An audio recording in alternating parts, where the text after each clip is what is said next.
All the mill scale has been removed from both sides in the weld area. It's set up and ready to weld, tacked with a 532 gap. It's probably a tight 532.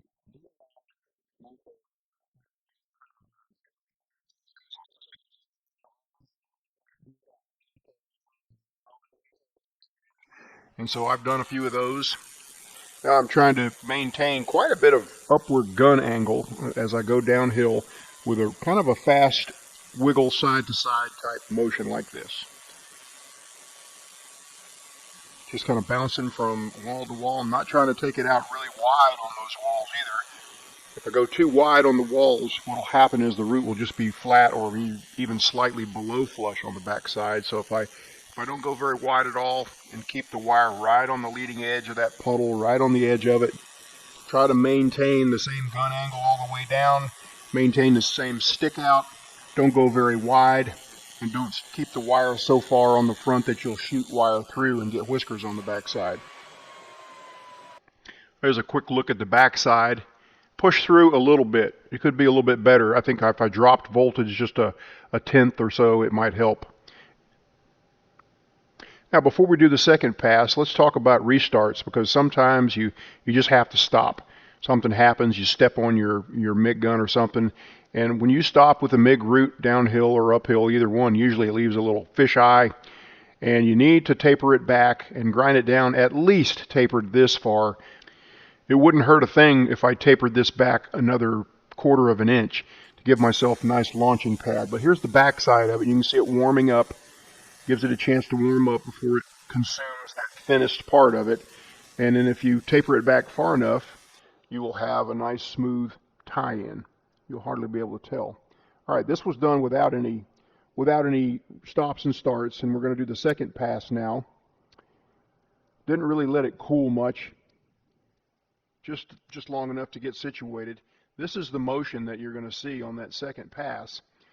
And I'm going to stop short of consuming that edge. I want to leave about a 1/16 there. And I want this thing to be about a 1/16 below flush for the cover pass. That's about ideal when you can do that.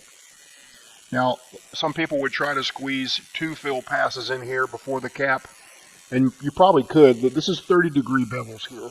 And I've done plate like this several years ago using 37.5-degree plates.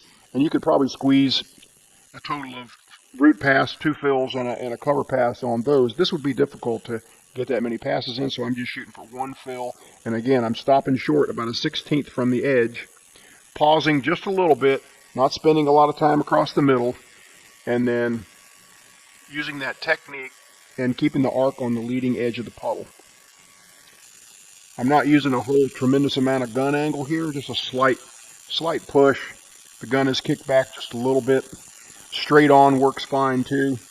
I've seen people even use a very slight drag, but you tend to get a little bit of a crowned fill pass when you use a slight drag. That one there is pretty flat, and that's a good thing to have your fill passes as flat as possible. Makes the next pass go in better.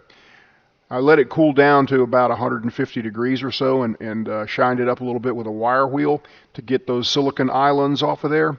One more pass to go. Now this one is going to be almost the same exact technique as the prior pass.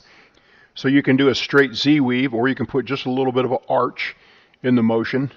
But you want to hold those toes for just a count, come across the middle fairly quickly, and overlap those edges by just only about a 1/16 of an inch. All right, here we go. Again, gun angle, I'm going to be almost straight in, just kick back maybe 10 degrees. And usually if you shoot for straight in, you'll be about 10 degrees without even knowing it. That just seems to be a natural tendency for most people to start off straight, and as they travel upward, to kick the gun back a little bit. You can see there it's almost straight in, and that works just fine.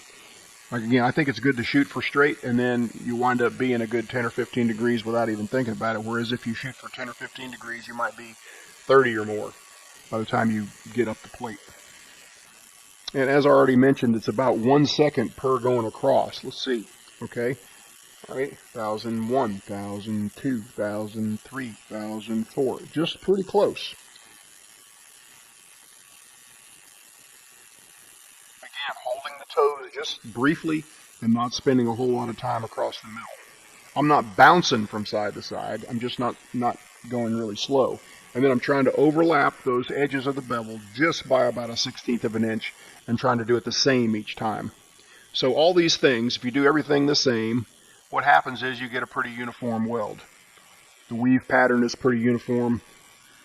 The edges are straight. The edges are uniform. The height of the reinforcement is uniform. You just kind of got to train yourself to do things uniformly. Be as much like a robot as you can. And the benefit is you're not a robot, so you can make little adjustments as you go. If you see a little bit of a high place or something, you can move a little quicker over that.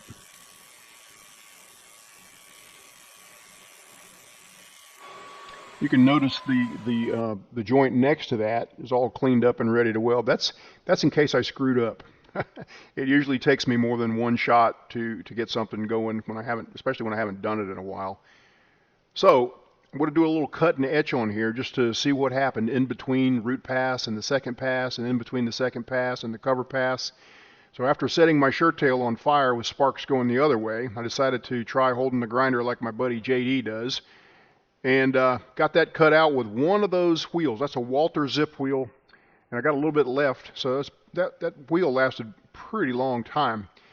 Usually I just hit it with a flap disc and then maybe one more step, maybe two more steps with some Scotch-Brite pads from 3M. And that's about fine enough for a etch. The finer you polish, the better quality etch. The quicker it etches, the better it etches, but this is plenty fine enough for a macro test where we're just looking for lack of fusion and things like that. We're not looking at microstructure. And so there you have it. Not anything jumps out at me anyway as far as lack of fusion in between passes. Could be a little bit more reinforcement on the root, but other than that, I think it did okay. Well, hey, thanks very much for hanging in there and watching. We'll see you next time.